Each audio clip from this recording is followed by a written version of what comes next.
சுற்றுச்சூழலுக்கு பாதிப்பினை ஏற்படுத்தாத வகையில் சர்வதேச தரத்திற்கமைய இலங்கையில் நிர்மாணிக்கப்பட்ட முதலாவது களஞ்சியசாலை கட்டட தொகுதி சீதுவையில் இன்று திறந்து வைக்கப்பட்டது.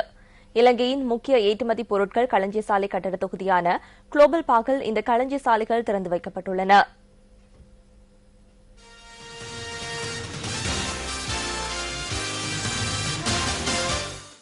மார்க்ஸ் அண்ட் ஸ்பென்சர் நிறுவனத்தினால் பிராந்திய கேந்திர நிலையமாக குளோபல் பார்க் தெரிவு செய்யப்பட்டுள்ளது. நவீன வசதிகளுடன் அமைக்கப்பட்டுள்ள இந்த களஞ்சியசாலை கட்டட தொகுதியை பிரதமர் DM ஜெயரத்ன திறந்து வைத்தார்.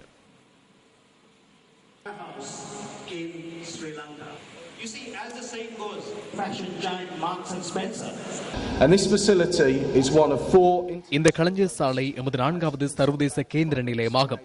சர்வதேச சந்தைக்காக தெற்காசியாவில் உற்பத்தி செய்யப்படும் பொருட்கள் ஐக்கிய ராச்சியத்திற்கு அனுப்பப்படும் இலங்கையில் உற்பத்தி செய்யப்படும் பொருட்களும் இங்கு களஞ்சியப்படுத்தப்படுகின்றன.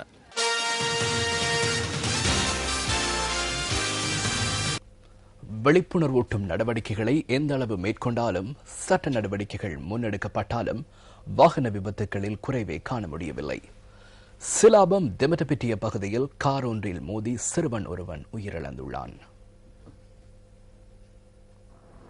ஆனமடுவு பகுதியிலிருந்து சிலாபம் நோக்கி பயணித்துக் கொண்டிருந்த கார் ஒன்றில் மோதுண்டு பஸ்காஸ் வெவ ரஜகதவல்ல பகுதியைச் சேர்ந்த 9 வயதான கனிஷ்க லக்மால் என்ற சிறுவன் உயிரிழந்துள்ளான்.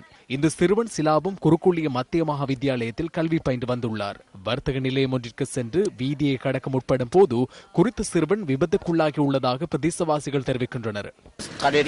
கடைக்கு சென்று நிறக்கடதாசை கேட்டார். இல்லை என கூறியது கேட்டது. பின்னர் சிறுவன் வீதியை கடந்தான். வீதியை கடக்கும் போதே வலது பக்கத்திற்கு விலகினார். வாகனத்தின் வேகத்தை கட்டுப்படுத்த முடியாமையினால் வாகனத்தில் மோதுண்டு சிறுவன் மேல் நோக்கி தூக்கி எறியப்பட்டான். இந்த விபத்துடன் தொடர்புடைய சாரதி கைது செய்யப்பட்டுள்ளதாக போலீசார் கூறினர். இதேவேளை அனுராதபுரம் யாழ்ப்பாணம் சந்தையில் இன்று முற்பகல் இடம்பெற்ற வாகன விபத்தில் பெண் ஒருவர் உயிரிழந்துள்ளார். ரவோவிலிருந்து அனுராதபுரம் நோக்கி மோட்டார் சைக்கிளில் பயணித்துக் கொண்டிருந்த குறித்த பெண் திருகோணமலையிலிருந்து அனுராதபுரம் நோக்கி பயணித்துக் கொண்டிருந்த தனியார் பஸ் ஒன்றில் மோதியதாக எமது பிராந்திய செய்தியாளர் கூறினார். ரபேவ பிரதேசத்தைச் சேர்ந்த 43 வயதான பெண் ஒருவரை இவ்வாறு உயிரிழந்துள்ளார். பஸ்ஸின் சாரதி கைது செய்யப்பட்டுள்ளதாக அனுராதபுரம் போலீசார் குறிப்பிட்டனர். 2004ஆம் ஆண்டு சுனாமி பேரலையால் அதிகளவில் பாதிக்கப்பட்ட பாடசாலைகளில் அம்பாறை மாவட்டம் நீந்தவூர் அல் பதூரியா வித்தியாலயமும் ஒன்றாகும். இதனால் இப்பாடசாலையில் கல்வி கற்ற மாணவர்கள் பல சிரமங்களுக்கு மத்தியில் தமது கல்வி நடவடிக்கைகளை மற்றும் ஒரு பாடசாலையின் கட்டடம் ஒன்றில் முன்னெடுத்து வந்தனர். எனினும் நீந்தவூர் அல் பதூரியா வித்தியாலயம் சுனாமிக்கு முன்னர் இருந்த கடலும் கடல் சார்ந்த இடமாகிய நெய்தல் நிலத்தில், அதாவது முன்பிருந்த அதே இடத்தில் மீண்டும் நிர்மாணிக்கப்பட்டுள்ளது. கம்பீரமான தோற்றத்தில் காட்சியளிக்கும் இந்த கட்டடத்தில் அனைத்து வசதிகளும் செய்து கொடுக்கப்பட்டுள்ளன. தரம் 1 தொடக்கம் 5 வரை வகுப்புகளை கொண்டுள்ள இந்த பாடசாலையில் விளையாட்டு மைதானமும் அமைக்கப்பட்டுள்ளது. சுமார் 6 வருடங்களுக்கு மேலாக தமது கல்வி நடவடிக்கைகளை மிகவும் சிரமத்துடன் மேற்கொண்ட மாணவர்களும் ஆசிரியர்களும் தற்போது மகிழ்ச்சியாக தமது கல்வி நடவடிக்கைகளை இங்கு மேற்கொண்டு வருகின்றனர்.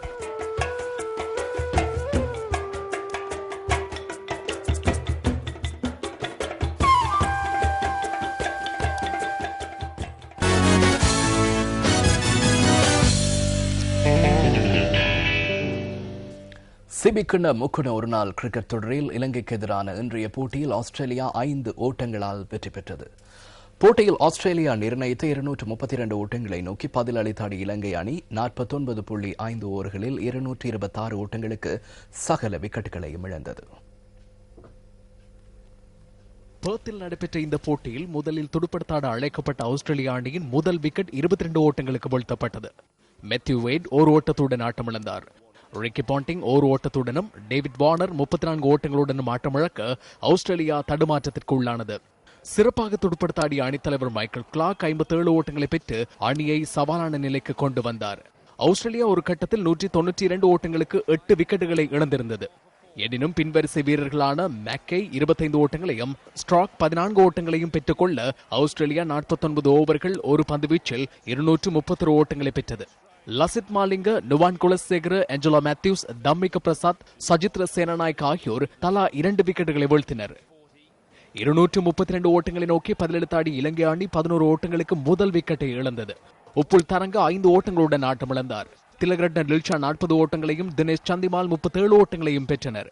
ஏனைய சகல வீரர்களும் குறைந்த ஓட்டங்களுடன் ஆட்டமிழக்க இலங்கை 180 ஓட்டங்களுக்கு 9வது விக்கெட்டை இழந்து தோல்வியின் விளிம்புக்கு தள்ளப்பட்டது. எனினும் அதன் பின்னர் இணைந்த ஏஞ்சலா மேத்யூஸ் மற்றும் தம்மிக பிரசாத் ஜோடி சிறப்பாக துடுப்படுத்தாடி நம்பிக்கை அளித்தது. ஏஞ்சலா மேத்யூஸ் தனது 9வது சர்வதேச ஒருநாள் அரைச்சதத்தை கடந்தார். வெற்றி பெறுவதற்கு கடைசி 2 பந்துகளில் 6 ஓட்டங்கள் தேவையான நிலையில் ஏஞ்சலா மேத்யூஸ் 64 ஓட்டங்களுடன் ஆட்டமிழக்க இலங்கையின் எதிர்பார்ப்பு முடிவுக்கு வந்தது. மிச்சல் ஸ்ட்ராக், டேனியல் கிறிஸ்டியன், ஷாவியர் டாட்டி ஆகியோர் தலா 2 விக்கெட்டுகளை கைப்பற்றினார்கள். போட்டியின் சிறப்பாட்டக்காரர் விருது மைக்கேல் கிளார்க் வசமானது. கிறிஸ் கெயிலின் அதிரடி சதத்தின் மூலம் பிபிஎல் 2020 கிரிக்கெட் தொடரின் முதல் போட்டியில் பரிசால் பர்னர்ஸ் அணி 10 விக்கெட்டுகளால் அபார வெற்றியீட்டியது. இன்று நடைபெற்ற முதல் போட்டியில் சிலெட் ராயல்ஸ் அணி நிர்ணயித்த 166 ஓட்டங்கள் இலக்கை பரிசால் பர்னர்ஸ் அணி 13 ஓவர்கள் 1 பந்து வீச்சில் கடந்தது. போட்டியில் முதலில் துடுப்படுத்தாட அளிக்கப்பட்ட சிலெட் ராயல்ஸ் அணி சார்பாக கம்ரான் அக்மல், இம்ருல் கைஸ் ஜோடி ஆட்டத்தை ஆரம்பித்தது. இவர்களால் முதல் விக்கெட்டில் 10 ஓட்டங்களை மாத்திரமே பகிர முடிந்தது. கம்ரான் அக்மல் 8 ஓட்டங்களுடன் ஆட்டமிழக்க இம்ருல் கைஸ் 21 ஓட்டங்களுடன் வெளியேறினார்.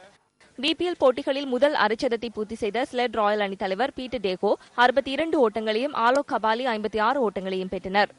சிலெட் ராயல்ஸ் அணி 20 ஓவர்களில் 4 விக்கெட் இழப்புக்கு 165 ஓட்டங்களை பெற்றது. யசீர் அரபாத் 2 விக்கெட்டுகளை வீழ்த்தினார். 165 ஓட்டங்களை நோக்கி பதிலளித்தாடிய பர்சால் பர்னர்ஸ் அணி சார்பாக கிறிஸ் கெயில் மற்றும் அகமது ஷெஷாட் ஜோடி அதிரடியாக துடுப்படுத்தாடியது. இவர்கள் வீழ்த்தப்படாத இணைப்பாட்டமாக 166 ஓட்டங்களை பகிர்ந்து வெற்றியை உறுதி செய்தனர். கிறிஸ் கெயில் 44 பந்துகளில் 10 சிக்சர்கள் 7 பவுண்டரிகளுடன் 101 ஓட்டங்களையும், அகமது ஷெஷாட் 35 பந்துகளில் 56 ஓட்டங்களையும் ஆட்டமிழக்காமல் பெற்றனர்.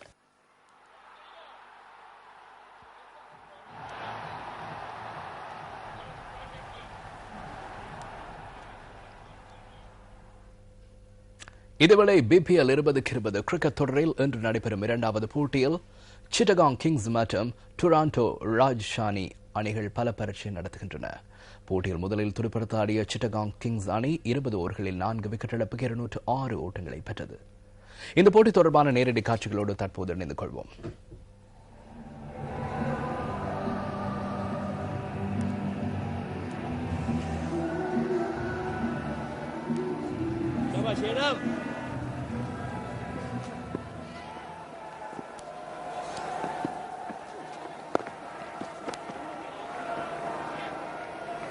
Just 7 to go in this innings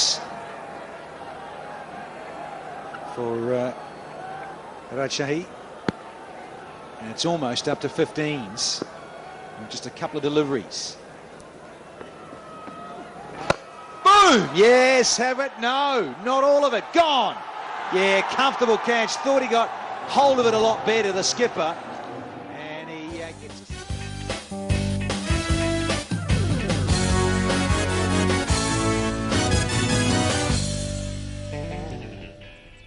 இத்துடன் நமது 8 மணி பிரதான செய்திகள் நிறைவு பெறுகின்றன. நமது அடுத்த பிரதான செய்தி அறிக்கை இரவு 10:45 இடம்பெறும். வணக்கம்.